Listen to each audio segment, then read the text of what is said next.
오늘의 주요 뉴스입니다.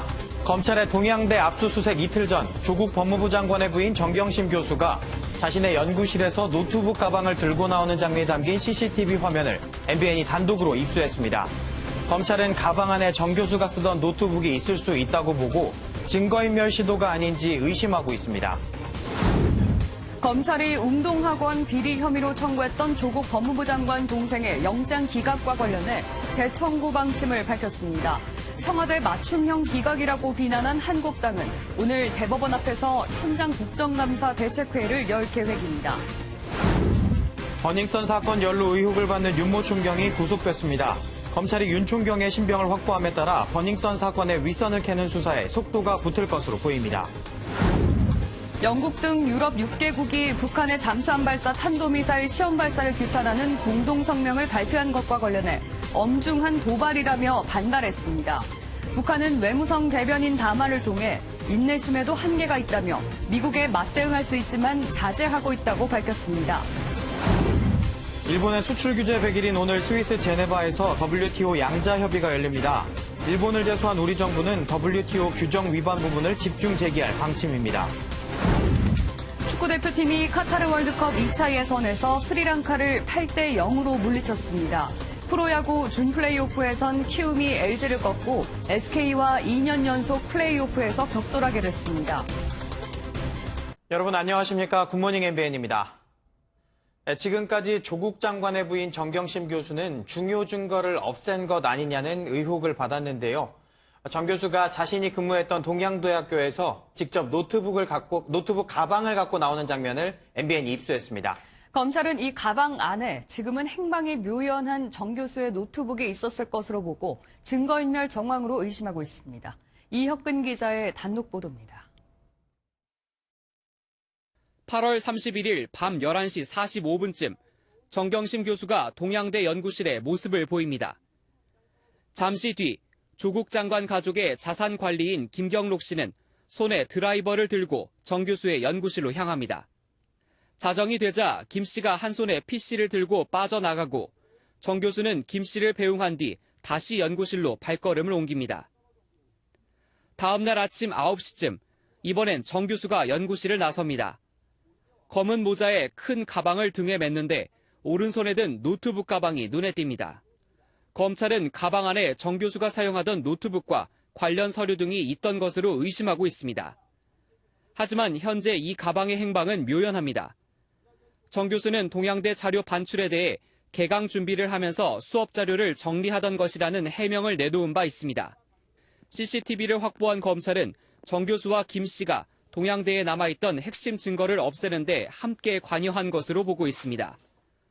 검찰은 사라진 노트북의 행방 등 증거인멸 의혹에 대해 보강 수사를 벌인 뒤 정 교수에 대한 구속영장 청구 여부를 결정할 계획입니다. MBN 뉴스 이혁근입니다.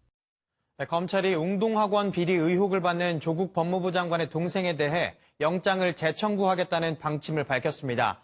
이미 한 차례 기각된 영장이 또 기각된다면 검찰로서도 부담스러울 수밖에 없는데요. 이 소식은 정수정 기자가 전해드립니다. 법원은 그제 조국 장관의 동생 조모 씨에 대한 영장을 기각했습니다. 웅동학원 사무국장이었던 조 씨의 혐의 중 하나는 채용비리인데 법원이 주요 범죄 혐의를 따져볼 여지가 있다고 판단했습니다. 검찰은 조 씨가 핵심 혐의를 인정해 신문을 포기했고 다른 금품 전달책이 구속됐다는 점을 들어 영장 재청구 방침을 밝혔습니다. 한 차례 기각된 영장을 다시 청구하는데 검찰도 부담이 따를 수밖에 없는 상황입니다. 두 번째 영장도 기각되면 웅동학원 채용비리 수사 진척이 어렵고 조 장관의 부인 정경심 교수의 신병 처리에도 영향을 미칠 수 있다는 판단에 섭니다. 이미 세 차례 소환 조사를 마친 정 교수마저 영장이 기각되면 검찰 수사가 동력을 잃을 것이란 전망도 나오고 있습니다. 검찰은 조 씨의 혐의에 대해 증거를 보완하면서 조 장관의 모친 소환도 검토하고 있습니다. 검찰은 조 씨가 교사 채용의 대가로 받은 돈의 일부가 조 장관 모친인 박정숙 웅동학원 이사장 등에게 흘러갔을 가능성도 들여다보고 있습니다. MBN 뉴스 정수정입니다. 한국당은 조국 법무부 장관 동생에 대한 구속영장 기각에 대해 청와대 맞춤형 기각이라고 비판했습니다. 이에 대한 항의 차원에서 오늘 대법원 앞에서 회의를 열기로 했는데 더불어민주당은 법원에 대한 정치적 압박이라고 지적했습니다. 최형규 기자입니다. 자유한국당은 조국 장관 동생의 영장 기각에 대해 비정상에 극치라며 오전에 2차례나 회의를 열고 강하게 비판했습니다. 특히 담당 영장 판사가 우리법 연구회 출신이라는 점을 부각하며 뒷돈을 전달한 2명은 모두 구속됐는데 이를 받은 사람은 정작 구속영장이 기각됐다며 편향성을 문제 삼았습니다. 이 기각 결정은 공정성을 찾아볼 수 없는 기각 결정이었습니다. 청와대 맞춤형 기각 결정이다. 조국 감싸기 기각 결정이다. 바른미래당 역시 앞뒤가 맞지 않고 납득도 되지 않는 결정이라고 쏘아붙였습니다. 조 씨 스스로 영장 신문 절차를 포기했는데도 법원이 나서서 기각 결정을 내렸다는 것은 또 다른 흑막이 있는 것이 아니냐는 의심을 받습니다. 한국당은 이번 영장 기각에 대한 항의의 뜻으로 오늘 대법원 앞에서 검은색 복장 차림의 국감대책회의를 개최하기로 했습니다. 이를 두고 더불어민주당은 도를 넘는 법원에 대한 정치적 압박이라고 주장했습니다.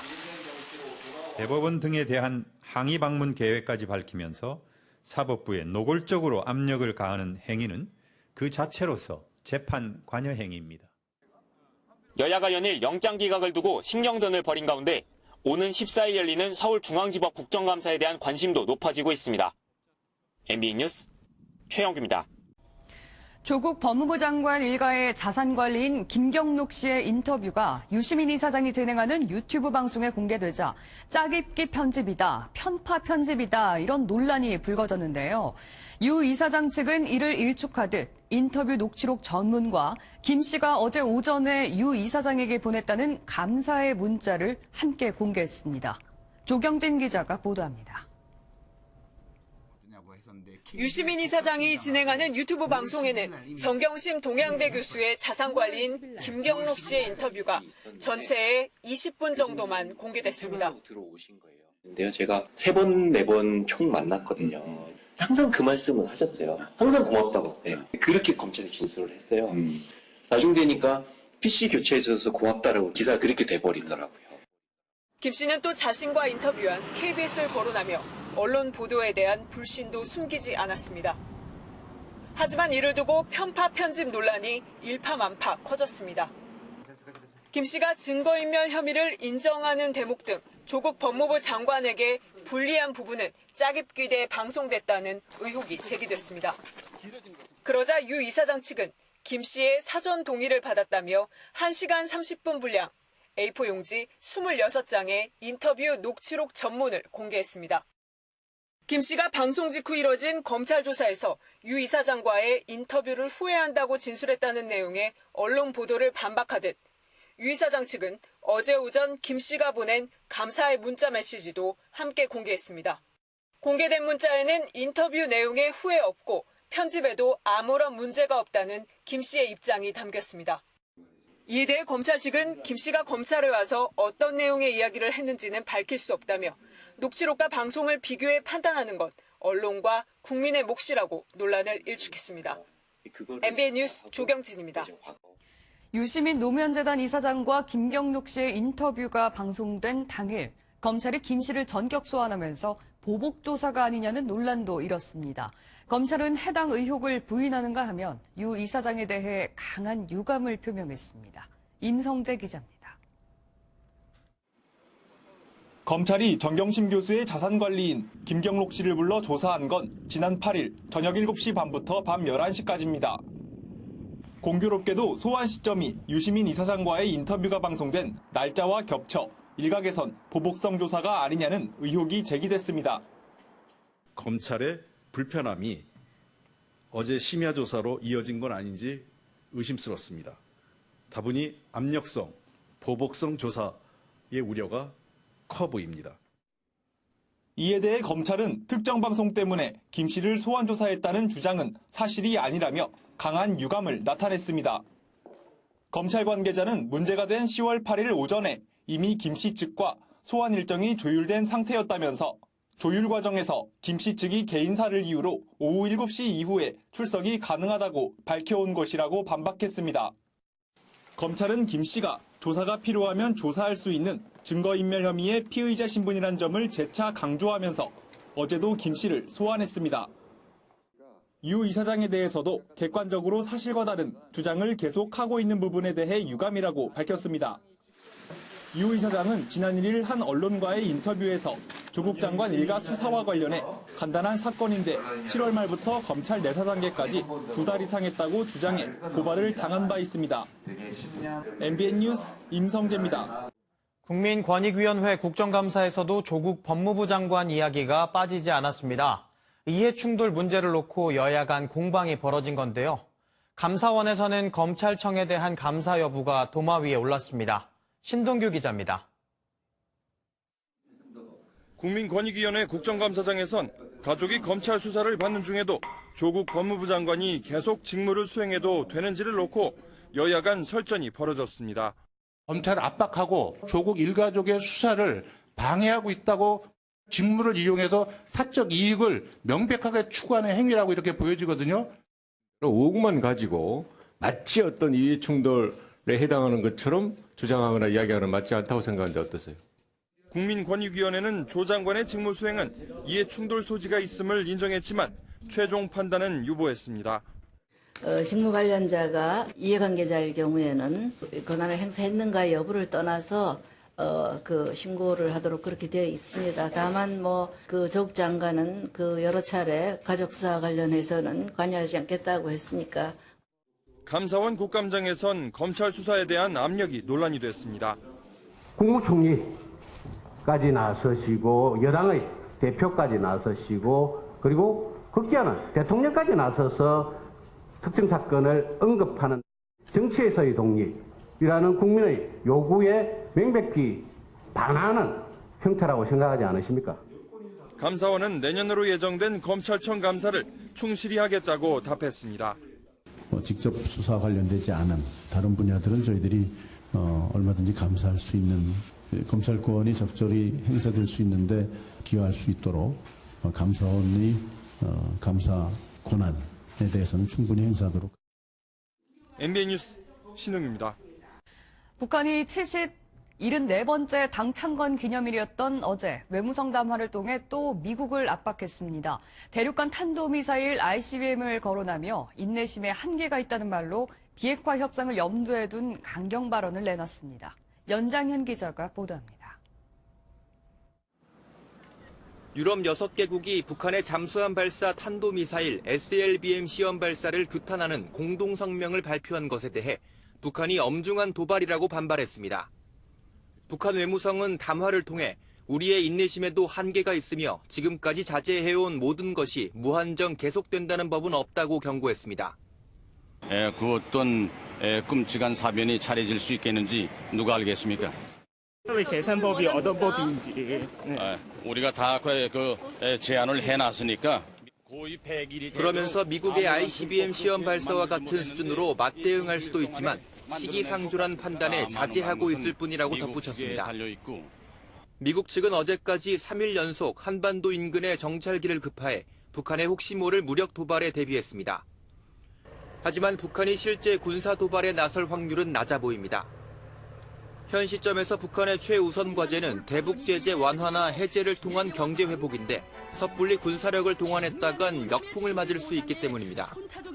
그동안 김 위원장과의 한라인 소통을 언급했던 트럼프 미국 대통령은 해당 담화에 대한 별도의 발언을 내놓지 않으며 북한과의 대화를 이어나갈 뜻을 내비쳤습니다. MBN 뉴스 연장현입니다. 네, 오늘은 일본이 우리나라의 수출 규제 조치를 단행한 지 100일째 되는 날입니다. 우리 산업 전반에 막대한 타격이 올 수 있다던 우려와 달리 규제 조치가 미친 영향은 생각보다 크지 않은 걸로 보이는데요. 네, 이런 가운데 스위스 제네바에서는 한일 양국이 처음으로 협상 테이블에 앉습니다. 신재우 기자입니다. 지난 7월 일본의 수출 규제 소식이 전해지자 국내 기업들은 빠르게 대책 마련에 들어갔습니다. 결과적으로 수출 규제 핵심 소재 3가지 물품에 대한 재고 확보와 대체품 찾기에 성공하면서 생산 라인에 큰 피해는 없었습니다. 부품 공급선을 일본에서 싱가포르, 대만 등으로 다변화하며 오히려 위기 대응력을 높였다는 평가입니다. 무엇보다 국민들의 응집력은 예상을 뛰어넘었습니다. 노노 재팬으로 대변되는 일본 상품 불매, 일본 여행 안 하기 운동이 전 국민적으로 퍼진 겁니다. 실제로 우리나라에 들어온 대표적인 일본 의류업체 유니클로의 매출은 30% 이상 떨어졌고 일본 여행 예약 취소율은 반토막이 났습니다. 오히려 한국인이 많이 찾았던 대마도를 비롯한 일부 지역은 극심한 경제적 타격을 호소하기도 했습니다. 이런 가운데 오늘 양국은 처음으로 WTO 협상 테이블에 앉아 관계 개선을 모색합니다.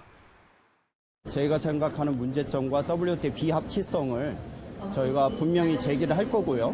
그것에 기초해서 서로 만족할 만한, 서로 합의할 만한 해결책이 있을지 모색해보고자 하는 것이 이낙연 총리가 이달 말 일왕 즉위식에 문희상 의장이 다음 달 G20 국회의장 회의 참석차 일본에 잇따라 방문하는 만큼 경색된 한일 관계에 물꼬가 트일지 관심이 모아집니다.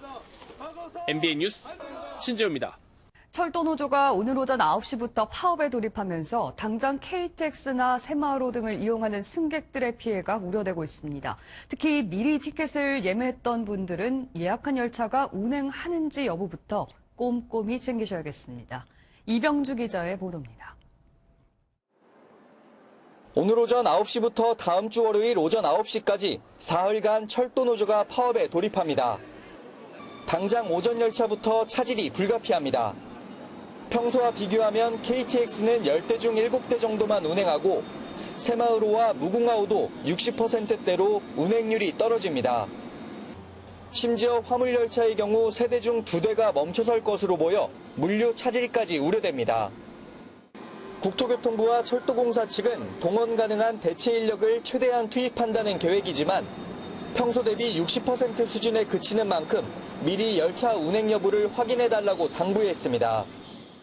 신용카드로 결제한 승차권에 대해서는 파업이 종료된 후에 일괄 취소를 할 예정이고요. 역창구에서 현금으로 구매하신 고객들께서는 1년 이내에 전국역에서 환불해드리도록 준비합니다. 노조는 주 52시간제 도입에 따른 4조 2교대 근무를 위한 인력 충원과 총인건비 정상화 등을 요구하며 3년 만에 파업에 나섰습니다.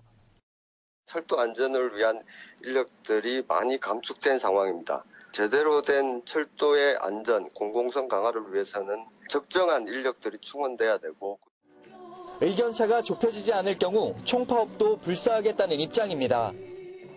한편 이번 파업에 참여하지 않는 SRT는 정상 운행됩니다. MBN 뉴스 이병주입니다.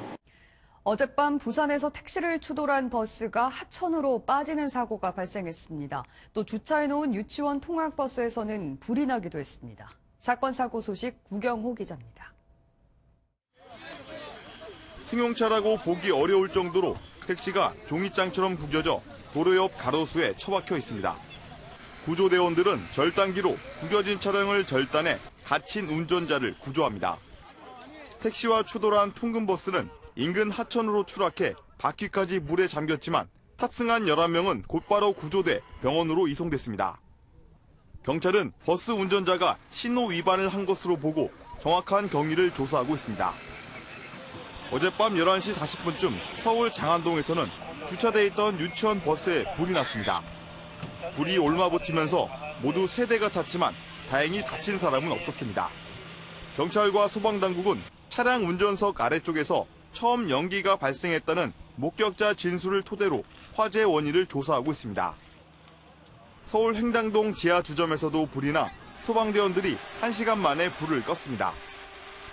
원인을 알 수 없는 이번 화재로 인명피해는 없었지만 주방 내 냉장고 등 집기류가 소실되는 등 3천만 원의 재산 피해가 났습니다.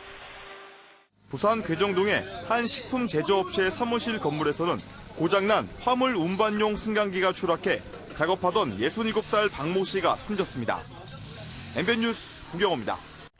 무단횡단 보행자를 보고 멈춰서고 구급차가 오면 길도 양보하고 5G 통신기술이 발달하면서 자율주행 차량이 일반 차량과 똑같은 속도로 도심주행에 성공했습니다. 홍주환 기자가 보도합니다. 스마트폰 앱을 켜고 버튼을 누르니 자동차가 다가와 멈춰섭니다. 5G 기술로 스마트폰 주변 차량, CCTV 등 교통 인프라와 실시간 소통하며 주행하는 5G V2X 자율주행 차량입니다. 그렇다면 이 자율주행차가 도로에서 발생하는 여러 돌발 상황에 어떻게 대응하는지 제가 직접 차를 타고 알아보겠습니다. 갑자기 튀어나온 보행자를 주변의 지능형 CCTV가 감지하고 이 정보를 실시간으로 받은 차량이 알아서 멈춰섭니다. 전방에 있는 차량 사고 현장, 실시간 교통정보를 전달받은 관제 시스템의 지시로 자율주행차가 알아서 차선을 바꿔 사고 현장을 비켜갑니다. 정보를 읽어주는 다이나믹 정밀지도, 정밀치유, 관제 이러한 기술들이 이용이 돼야 자율주행과 일반차가 섞여가는 상황에서 안전을 확보할 수 있습니다. 이번 자율주행은 운전자가 전혀 개입하지 않는 레벨 4 수준으로 레벨 5는 완전한 무인차를 뜻합니다. 최근 현대자동차는 약 2조 원을 투입해 2021년까지 레벨 4 수준의 자율주행을 상용화하겠다는 계획이며 벤츠와 BMW, 도요타 등도 기술 개발에 박차를 가하고 있습니다. 특히 자율주행의 기술 수준은 전 세계의 탑 클래스랑 비교했을 때 한 B 플러스, 그나마 5G라는 기술 자체를 세계 최초로 상용화를 했기 때문에 이 기술을 이용하게 되면 그나마 우리가 좀 뒤떨어진 또는 핵심 센서의 부족 같은 것을 메꿀 수 있지 않을까. 전문가들은 전국 5G망 구축이 마무리되는 2021년쯤 우리나라의 자율주행 기술력도 한 단계 도약할 것으로 내다봤습니다. MBN 뉴스 홍주환입니다. 키움 히어로즈가 프로야구 준 플레이오프 4차전에서 LG 트윈스를 10대 5로 꺾고 플레이오프에 진출했습니다. 준 플레이오프를 3승 1패로 끝낸 키움은 오는 14일부터 SK 와이번스와 오전 3승제의 플레이오프 경기를 치릅니다. 준 플레이오프 MVP는 3홈런 6타점으로 맹활약한 키움의 박병호가 선정됐습니다. 다음은 굿모닝 월드입니다. 말 못하는 동물들을 함부로 대하면 안 되겠죠? 이런 행동은 정말 아닌 것 같습니다. 화면 함께 보시죠. 휴대전화 영상 속 한 남성이 새끼 악어를 손에 쥐고 있습니다. 잠시 후 이 남성, 악어의 입에 뭔가를 들이붓는데요. 바로 맥주입니다. 고통스러워하는 악어.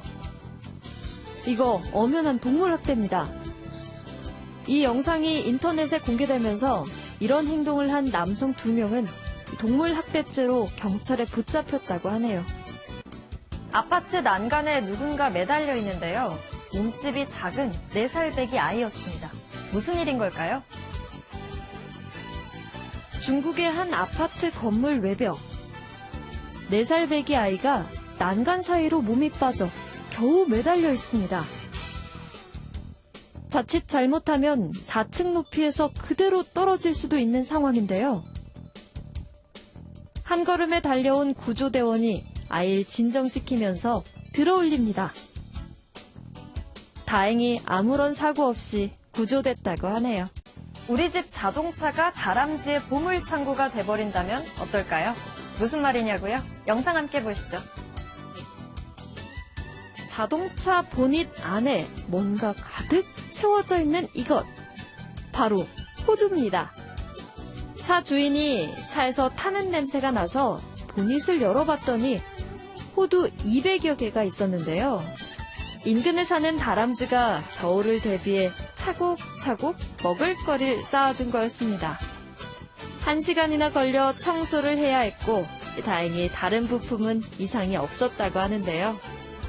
다람쥐에겐 이곳이 보물창고였나 봅니다. 지금까지 굿모닝 월드였습니다.